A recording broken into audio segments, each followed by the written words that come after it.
Bonjour à tous, bonsoir, bonjour, ça dépend de l'heure que vous êtes en train d'écouter. D'abord, vraiment, toutes mes excuses pour la semaine passée. Le problème au niveau du matériel, c'était les yeux. Vraiment, il faut prier que Dieu guérisse complètement parce que je ne peux pas utiliser une Bible sauf si ça a des grandes lettres en papier. Et quand je dois faire l'enregistrement ici, au téléphone, je ne peux pas avoir la Bible en grandes lettres aussi à côté dans le même téléphone. Je ne suis pas chez moi. Alors, voilà le retard, c'est au niveau de la Bible. Vraiment, c'est un peu grave. Mais on est en ordre maintenant. Et nous allons considérer quand même la première moitié de Galates chapitre 3. En réalité, tout le chapitre, c'est un argument et c'est la continuité du thème qu'on a vu depuis le début pour le livre de Galates. Sauf ici, Paul entre vraiment dans la logique, je peux dire le cœur de l'argument. De son argument que le salut n'est que par la foi en Jésus. Les œuvres ne contribuent nullement au salut. On va voir plus tard, j'espère cette semaine, le rôle des œuvres où les œuvres entrent, mais ça n'a rien à voir avec le salut. Nous sommes sauvés par la grâce. Et Paul a expliqué que cet évangile s'était révélé à son cœur par Dieu lui-même. Bien sûr, comme j'ai expliqué avant, il avait écouté l'évangile d'autres personnes, mais pour qu'il comprenne ça, pour que ses yeux soient vraiment ouverts, il fallait une révélation de Dieu. Et si Dieu t'a révélé que ton salut ne vient que par Jésus, il ne faut pas sacrifier ça. Il ne faut pas changer, ni modifier, ni ajouter quoi que ce soit après pour être accepté par les hommes. Il a parlé du processus que lui-même il a traversé. Il a parlé comme lui-même il a défendu cette vérité de l'évangile. Il a expliqué comme les apôtres à Jérusalem s'étaient même d'accord avec lui. Et Barnabas, leur message du salut seulement par la foi.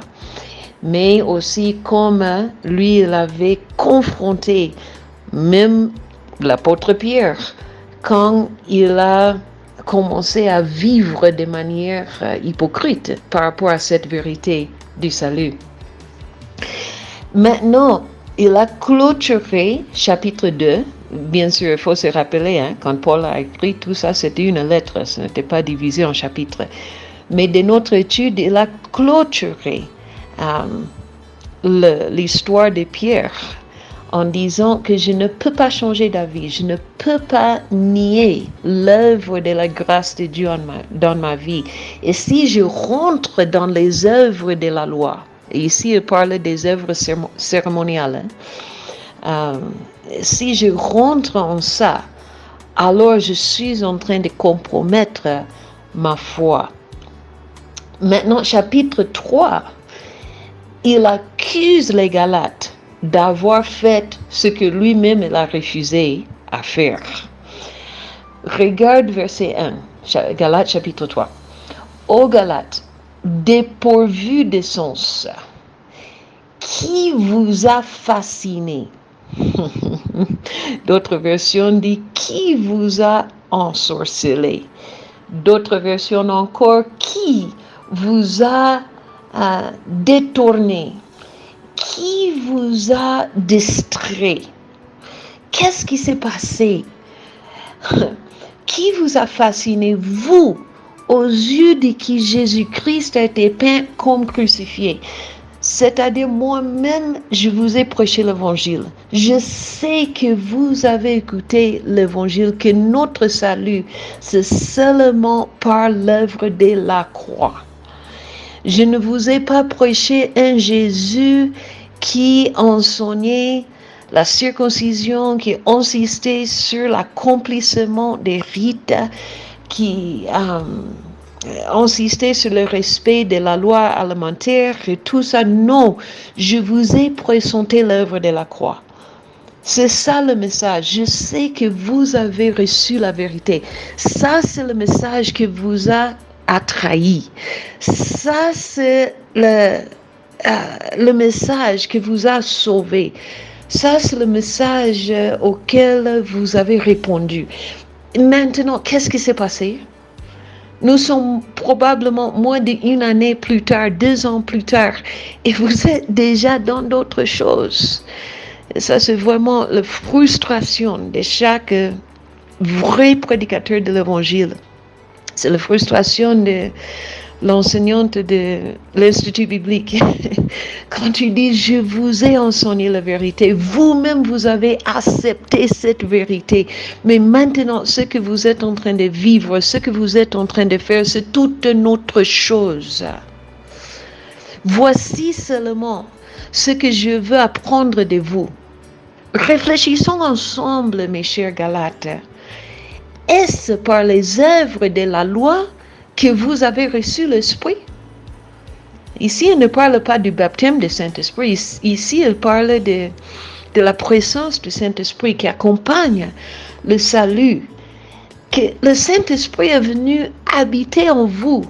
Est-ce que c'était par les œuvres de la chair, par les œuvres de la loi, ou par la prédication de la foi?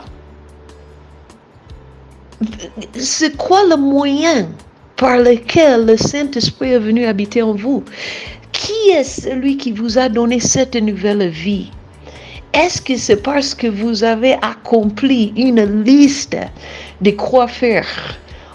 Ou est-ce que c'était par la réponse à la prédication de la foi?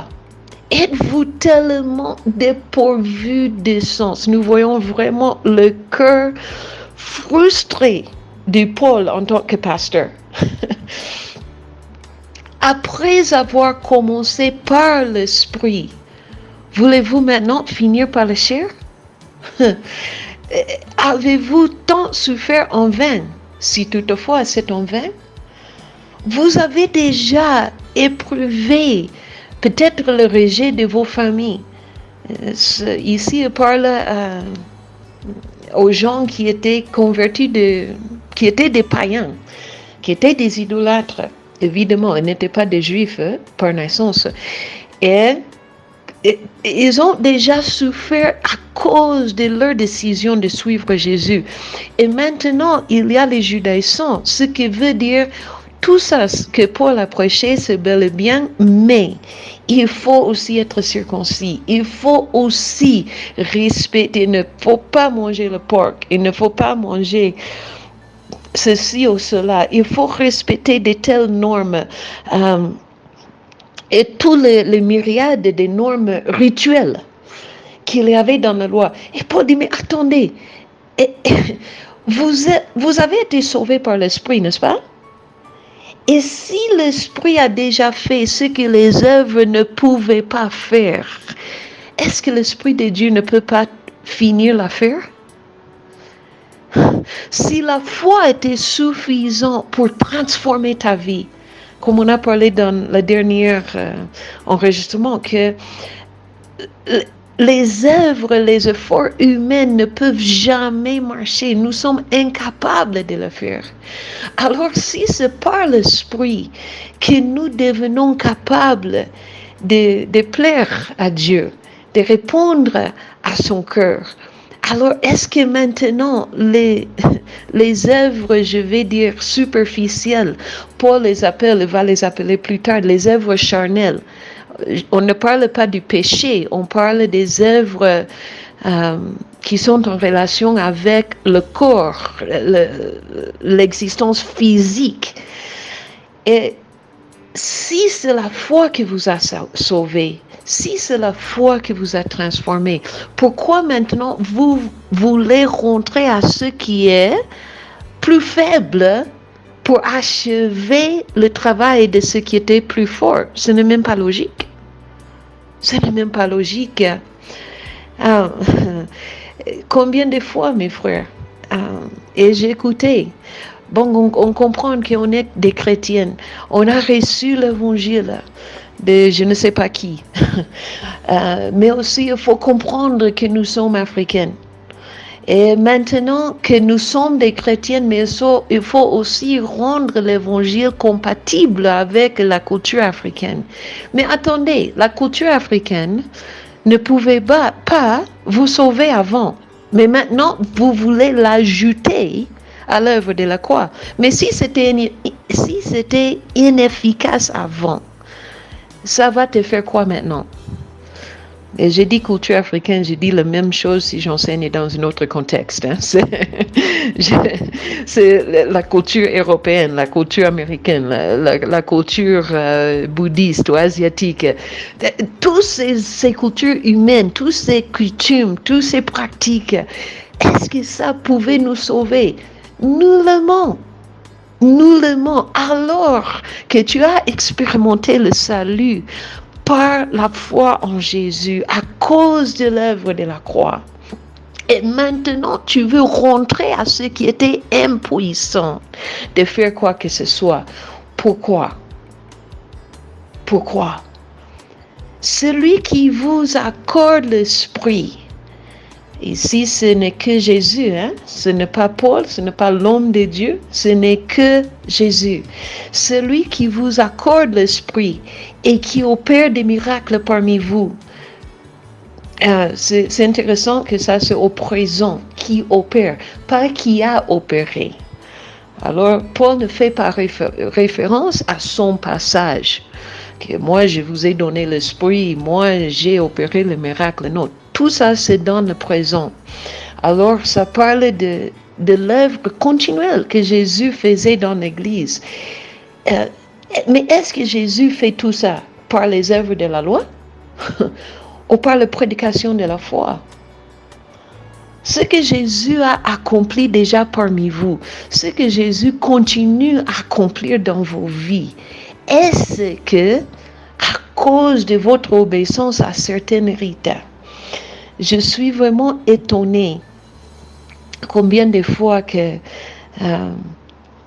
même à l'Institut biblique que j'écoute, oh maman, mais vous voyez ces gens qui font tous ces rites, oh ils jeûnent beaucoup, ils prient tel nombre des heures par jour, ils font ceci, ils font cela, ils portent tels habits, ils arrangent les cheveux de telle manière, bon j'exagère un peu mais pas trop, ils font tout ça, mais tu vois tout ça marche.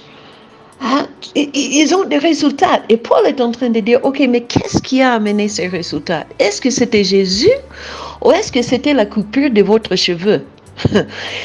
Si c'était Jésus, alors pourquoi ajouter tous ces autres règlements? Hein? Si Jésus a fait quelque chose, mes chers ministres, si Jésus a sauvé les hommes à travers ton ministère, est-ce que c'est parce que toi tu as jeûné ou prié, ou est-ce que parce que tu as prêché le pur évangile de l'œuvre de la croix? Et par la foi, les gens ont répondu à cette prédication. Encore, je ne suis pas opposée à la prière. Et les jeûnes, ce sont des disciplines importantes pour nous préparer, nous, ceux qui prêchent. Mais ça n'a rien à voir avec les résultats. Ça, c'est pour nous préparer seulement. Ce n'est pas le plus que je jeûne, plus que je prie, le plus de miracles que Dieu va faire. Je vous dis la vérité, que les moments dans ma vie, dans mon ministère, quand j'ai vu les miracles les plus puissants, les plus étonnants, c'était parfois les moments que moi-même j'ai ressenti le plus faible spirituellement. Et quand moi j'ai jeûné, j'ai prié, tout, j'étais prêt, tu fais tout, rien, ou très peu. Et parfois, je crois que Dieu a fait ça dans ma vie pour me rappeler de cette vérité. Ce n'est pas par tes œuvres, ce n'est pas parce que tu as rempli une liste des choses à faire spirituellement, mais c'est simplement parce que moi, je suis dans le business de sauver les âmes. Point bas. Et Paul rappelle les Galates de ça. Il dit, mais votre salut, c'est le résultat de quoi? Est-ce que c'était le résultat de quoi? Chimie, quoi? Est-ce que c'était le résultat de certaines œuvres, de certains rites?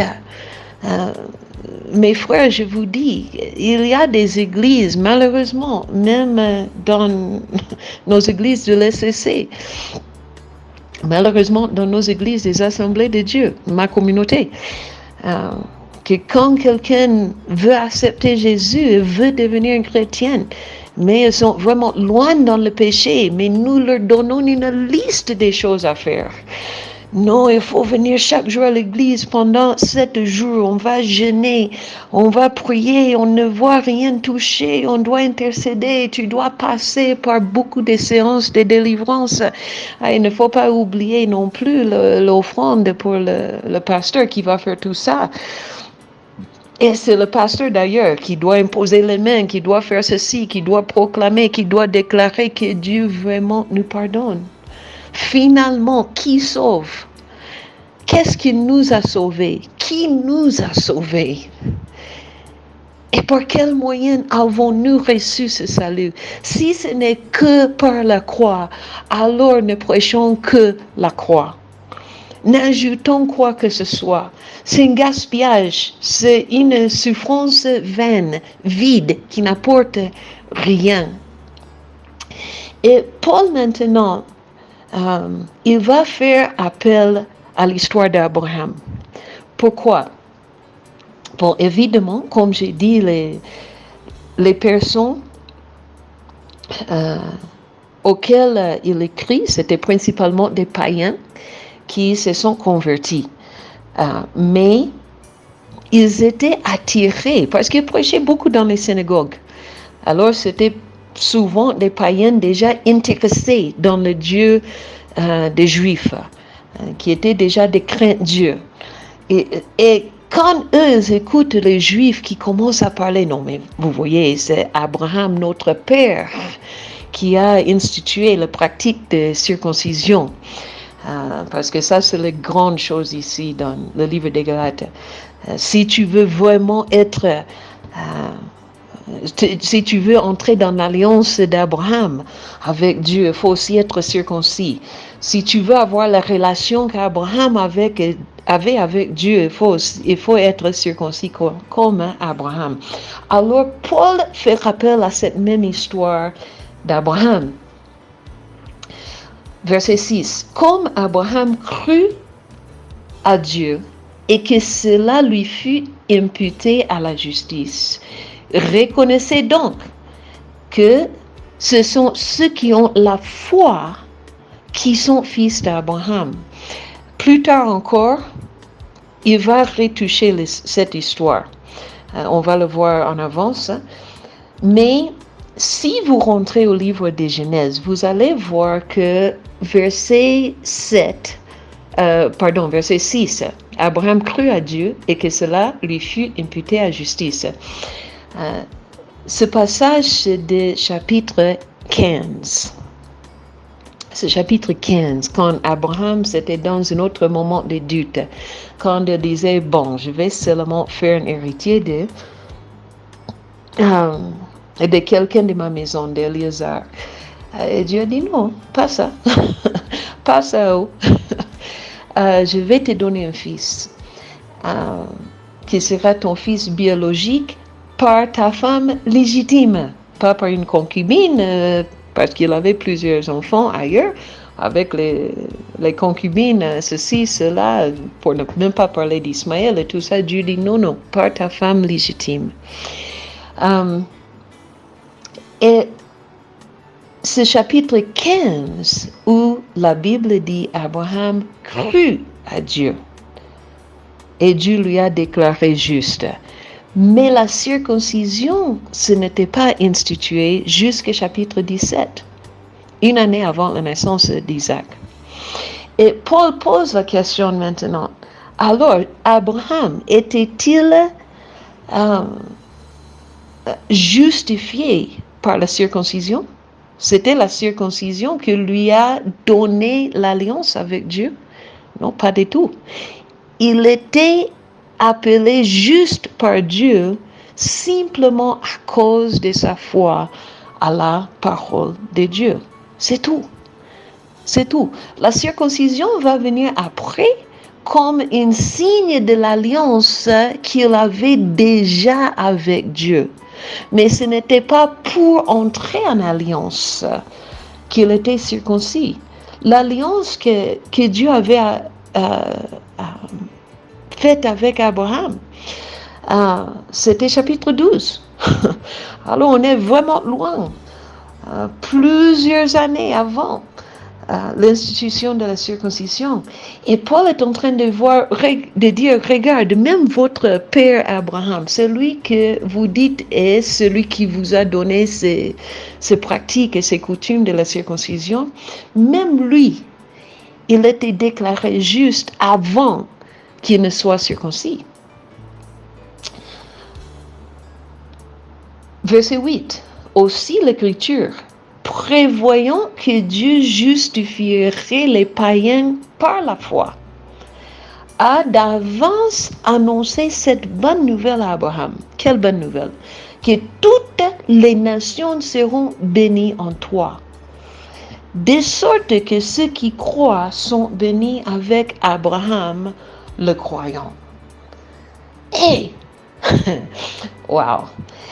Tu vois, même la promesse, ça c'est vraiment une promesse messianique, qu'on va parler un peu plus dans les versets qui arrivent.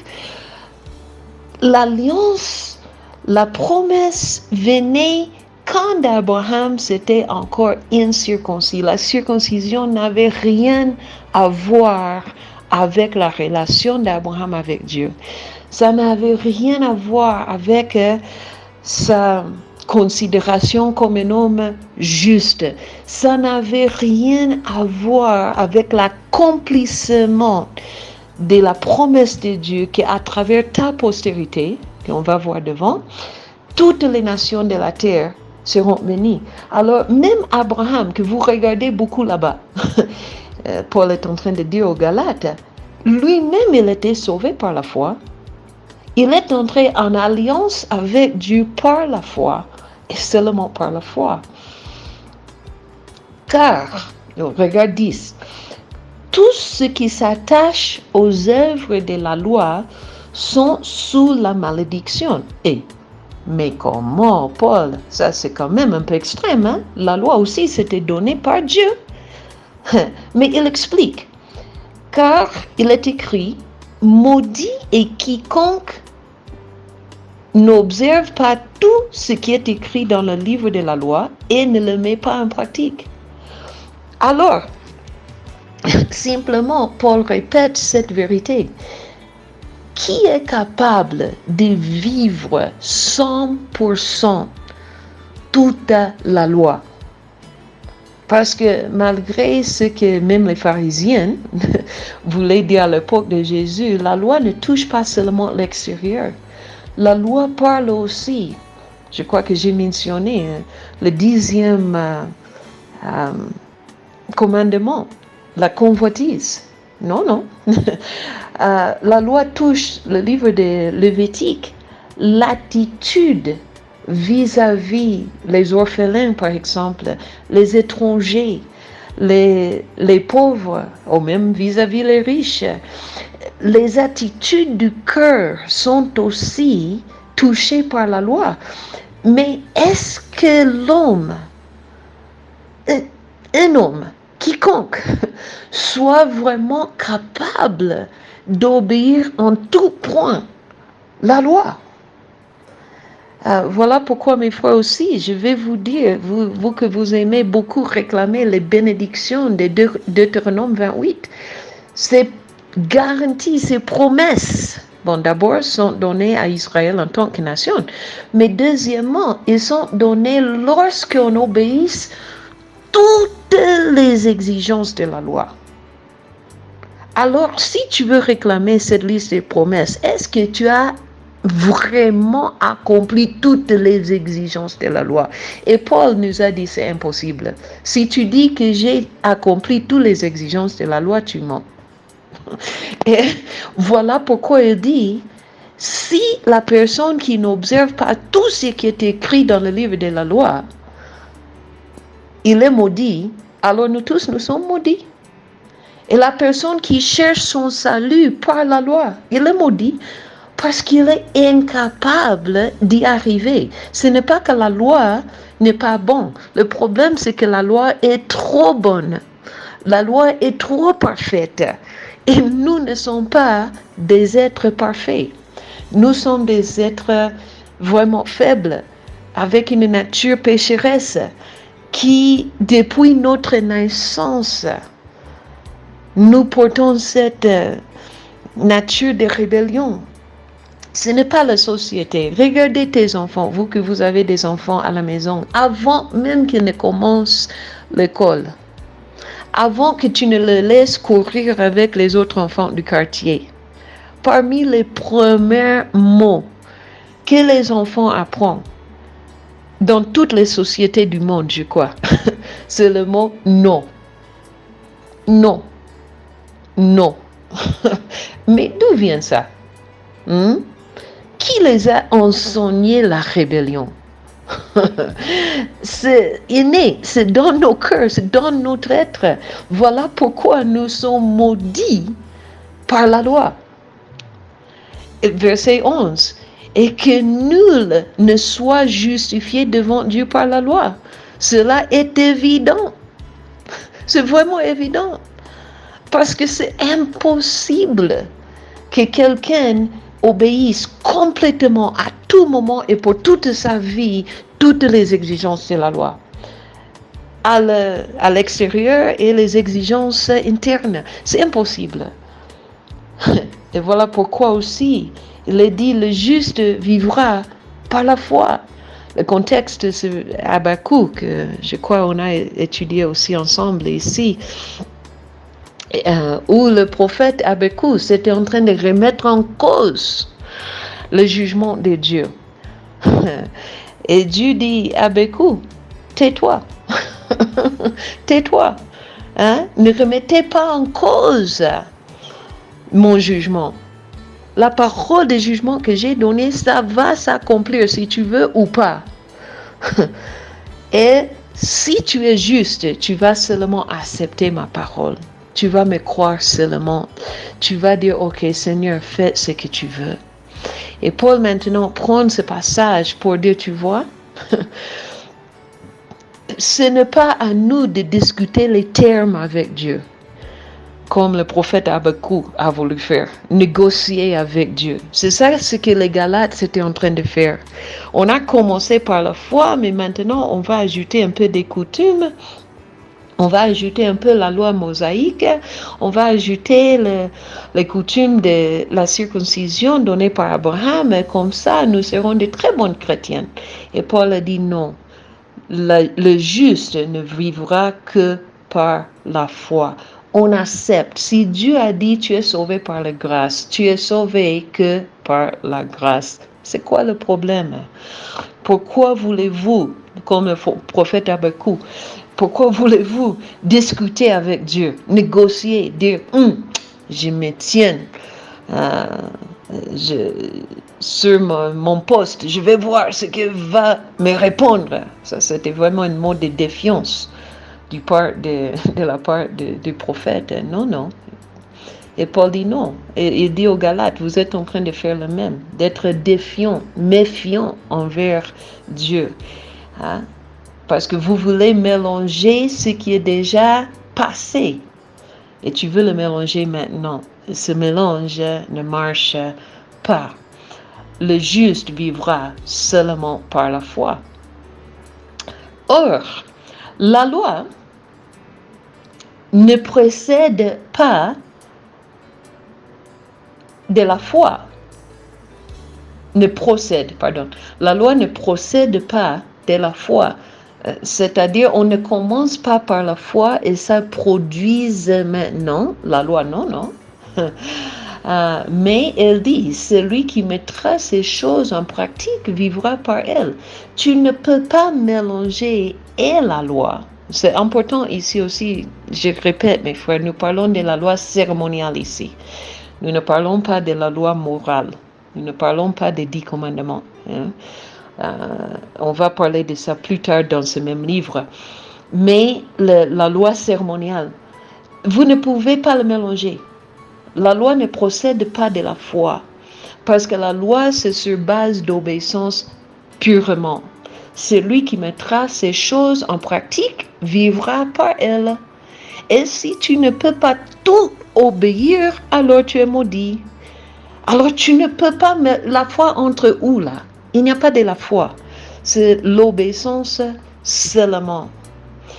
Mais voici, c'est la bonne nouvelle. Verset 13. Christ nous a rachetés de la malédiction de la loi. Ici, Paul va commencer un argument qu'il faut vraiment suivre. Ça, c'est une rhétoricienne. Vraiment, il aime jouer avec les mots. De la malédiction de la loi étant devenue malédiction pour nous. Comment? Car il est écrit, ici il cite aussi le livre de Lévitique, maudit est quiconque est pendu au bois. Voilà pourquoi aussi on ne devait pas laisser le corps après que quelqu'un était pendu. On ne devait pas laisser le corps, tout ça, parce que c'était une malédiction. Mais Jésus, il a accepté, pas seulement le pendaison, mais d'être cloué à la croix. Il était suspendu sur le bois. Il était pendu dans un sens au bois. Et il est devenu malédiction. Il était maudit par cette même loi qui nous a maudits. Et lui, il a accepté maintenant cette malédiction que lui, il ne méritait pas, afin que la bénédiction d'Abraham eût pour les païens son accomplissement en Jésus-Christ et que nous ressuscitions par la foi l'Esprit qui avait été promis. Ici, c'est très intéressant, mes frères. Jusqu'à le verset 18, Paul explique clairement en quoi consiste la bénédiction d'Abraham. La bénédiction d'Abraham n'est pas une maison. Abraham lui-même, en quittant Our, il a perdu sa maison de matériel durable. Il a terminé sa vie sous les tentes, sur les habitations movibles temporaires, probablement faites des peaux des chameaux, de notre bête. Il a perdu cette permanence. La bénédiction d'Abraham n'était pas beaucoup des enfants tout de suite. Lors de sa mort, il avait un enfant légitime. Alors la bénédiction d'Abraham, ce n'était pas beaucoup des enfants. Ce n'était pas du tout beaucoup de richesses. Parce qu'il avait la richesse avant. Et Dieu lui a demandé d'abandonner ça. Oui, aussi Dieu a pris soin de lui en chemin. Mais je vous assure, mes frères, faites un peu d'études archéologiques, historiques. Abraham a quitté la haute société de son époque pour aller vivre, même pas au village, mais vraiment dans les conditions difficiles, où il n'avait pas de droits. Hébreux 11 parle de ça, où il était un étranger. Il n'avait même pas une parcelle où il pouvait enterrer sa femme. Lors de la mort de Sarah, il devait aller chercher quelques mètres carrés pour enterrer sa femme. Alors, en quoi consistait la bénédiction d'Abraham? Et c'est simplement, Paul nous dit clairement que c'est la relation que les païens peuvent aussi recevoir, la même relation par Jésus, par la foi que en Dieu, de la même manière qu'Abraham a cru. Les païens qui croient peuvent aussi recevoir l'esprit qui avait été promis. Il dit clairement que c'est le Saint-Esprit qui vient résider en nous lorsque nous acceptons Jésus. Ça, c'est la bénédiction d'Abraham. Abraham l'a goûté vraiment à un minimum, à un petit niveau. Mais nous, les païens, nous pouvons l'expérimenter pleinement en Jésus. La présence du Saint-Esprit en nous, la vie transformée par la résidence du Saint-Esprit en nous. Wow! Frère, je parle à la manière des hommes. Une disposition en bonne forme, bien que faite par un homme, n'est annulée par personne et personne n'y ajoute. Il parle d'une disposition légale, c'est-à-dire un testament. Il y a même quelques traductions qui disent un testament. Quand un papa ou les parents vont écrire, je sais que souvent ça se fait à l'oral dans nos cultures, ici au Congo, mais même à l'oral, on ne peut pas, une fois que papa a déclaré, et ça a été établi, vraiment, personne n'a pas le droit de négocier avec, d'ajouter quoi que ce soit ou enlever quoi que ce soit. Papa a dit de telle parcelle va aller à tel enfant. On ne négocie pas. Papa a dit que tel enfant va recevoir tel. Alors, c'est à lui. On n'ajoute pas, on ne change pas. Si c'est légal, si c'est écrit, ici il parle d'une disposition légale, un document légal, on ne peut pas changer ça. C'est établi par la personne qui l'a écrit. Et il dit, ok, rentrons à ce qui était dit à Abraham. Parce que vous, mes chers Galates, vous êtes en train d'ajouter beaucoup des histoires. Alors rentrons à la promesse. Or, les promesses ont été faites à Abraham et à sa postérité. Maintenant, Paul, il va faire un peu d'argumentation rabbinique. Il n'est pas dit et aux postérités, comme s'il s'agissait de plusieurs, mais en tant qu'il s'agit d'une seule, et à ta postérité. Je comprends que même en français, ça peut parler de collectif, mais Paul veut vraiment nous montrer que la promesse donnée à Abraham, c'était une postérité particulière, et c'était la personne de Jésus, de Christ. Voici ce que j'entends.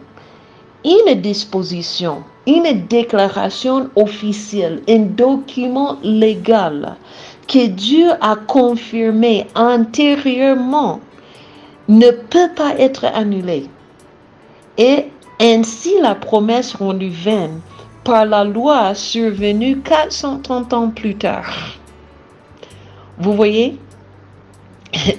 Paul est en train, l'argument c'est vraiment intéressant. Continuons, 18. Car si l'héritage venait de la loi, il ne viendrait plus de la promesse. Encore, il faut se rappeler la ligne chronologique. Abraham a vécu 400 ans au moins avant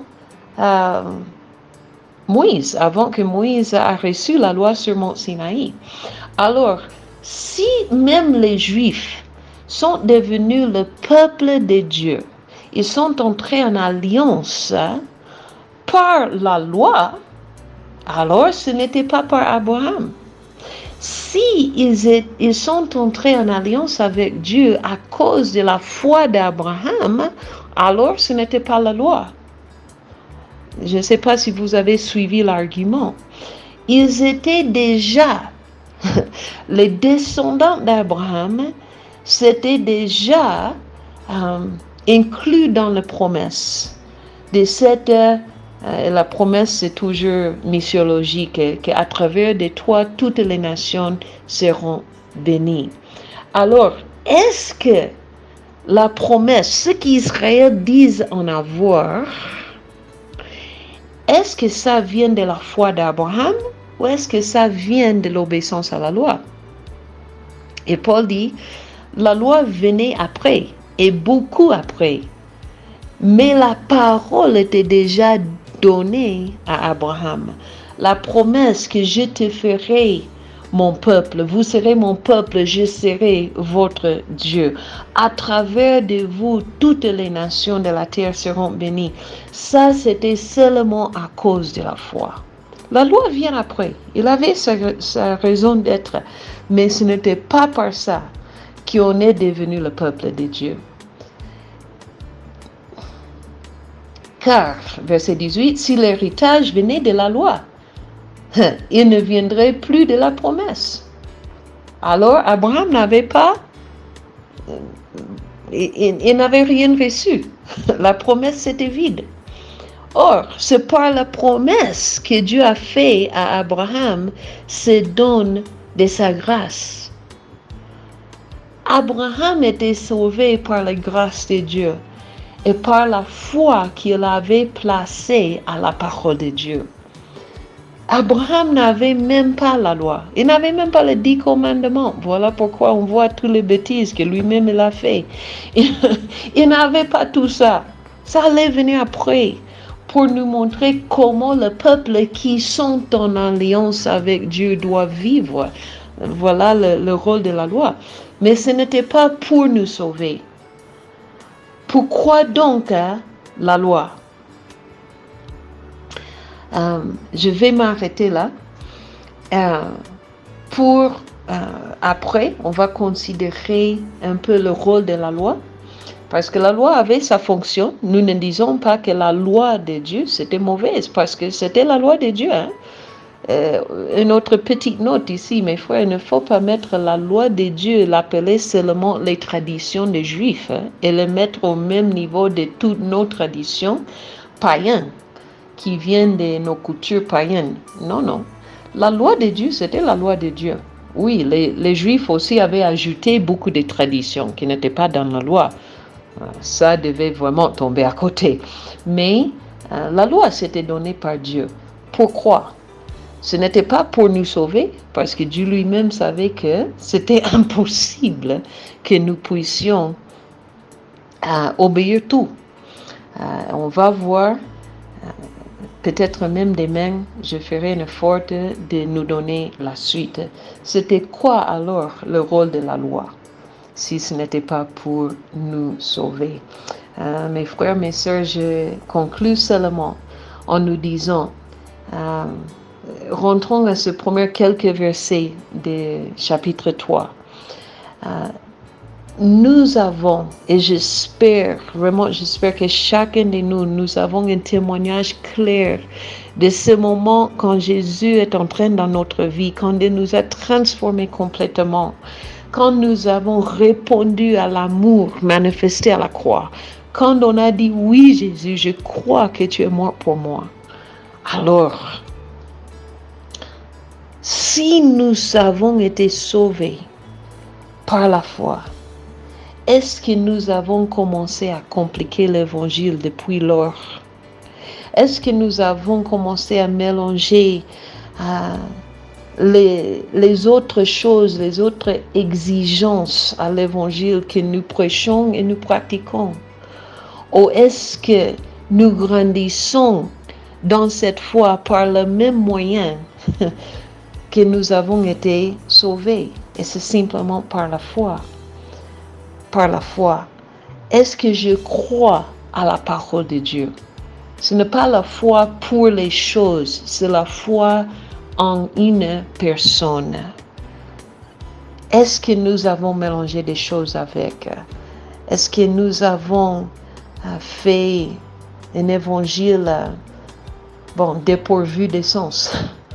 Ou est-ce que nous sommes toujours en train de prêcher l'évangile simple, sans dilution, sans compromission. Que Dieu nous aide et que Dieu vous bénisse.